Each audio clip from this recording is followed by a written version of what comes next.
and welcome back to the farm. Well, if it's not the rain holding me up, it's the 100-degree temperatures. Yeah, it's really too hot to bulldoze today, but I gotta tell you, something has been driving me nuts about this bulldozer since the day I bought it, and that's the fact that the built-in starter button for the pony motor doesn't work.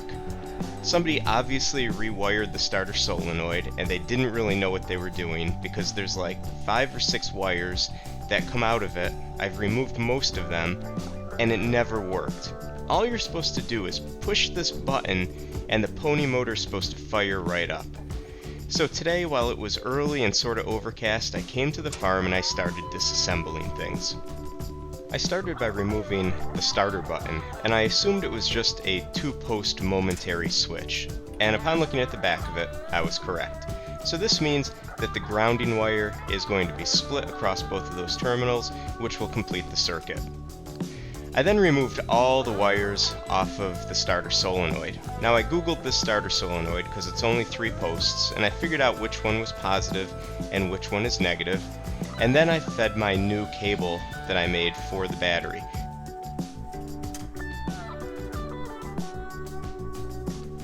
This is heavy-duty 6-gauge cable. It's kind of overkill for what was needed for a starter motor, but I figured better safe than sorry. Once I sell this bulldozer when I'm done with it, I don't want the new owner to have to worry about the same starter issue that I'm dealing with right now. Once I measured the wire to length to get up to the starter solenoid, I clipped it to size.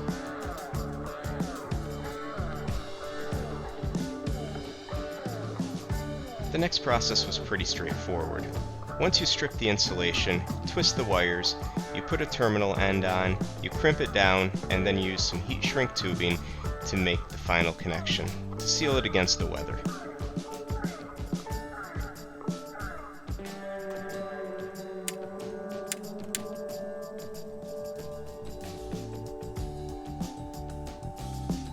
I find that working with heat shrink tubing is fun, and it's really satisfying once it tightens down. With the negative side done, all you do is the exact same process for the positive side, and then we can move on to the next step.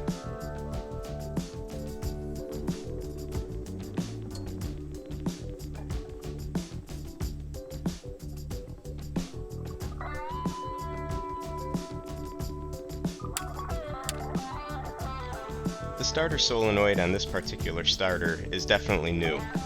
This particular model has only 3 posts, and the post facing toward me, or toward the outside of the bulldozer, is positive. The top post is negative.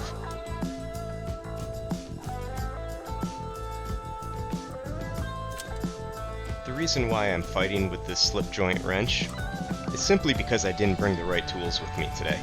I have a couple toolboxes, and I tossed the wrong one in the car, and it definitely didn't have the right tools that I needed for this job.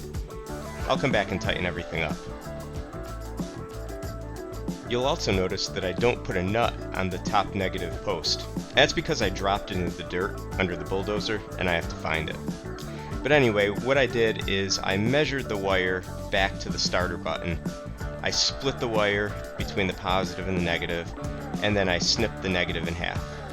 This is where the starter button is going to connect to both sides of the negative terminals. Once both ends of the negative wire have terminal rings crimped on, more heat shrink tubing is applied, and then the terminal rings are connected to the starter button, screwed down, and this portion of the job should be done.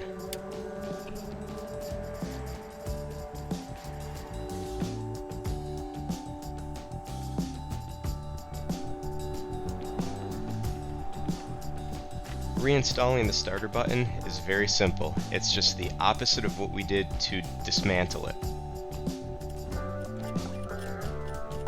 Put the lock nut on, tighten it down, and then put the weather tight button top on it.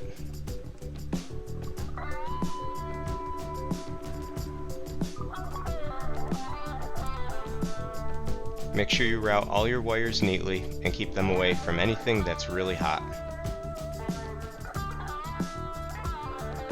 Onto the battery. This battery only had one post on it, on the positive side, so I bought 2 more terminal posts, and I connected them to the battery. These particular posts have wing nut connectors for the main lead wires.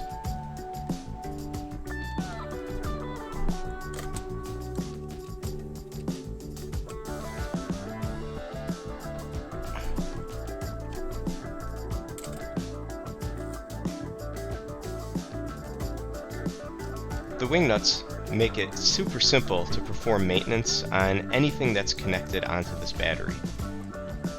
You don't need any special tools. You just twist them to screw them on or twist them to unscrew them, and the wires are connected.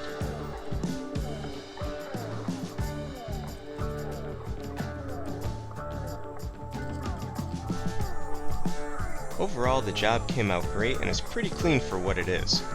2 new zinc-plated battery terminal ends, new copper wire cable lugs and terminal rings, heavy-duty 6-gauge wire, and of course, a properly rewired starter solenoid.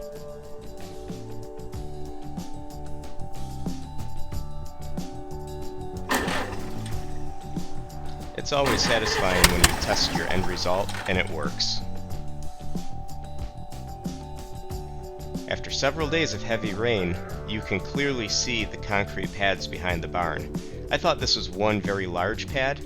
It's not. It's one large and one small. I'm dismayed, however, that my nicely stripped field, cleared of all vegetation, is alive. The entire field has a layer of green all the way across it. Some weeds have grown as tall as 6 inches. I'll have to come through and of course backblade this whole field and restrip it again. That, however, is a job for another day when it's cooler. So in the meantime, thanks for watching, and we'll see you on the next episode.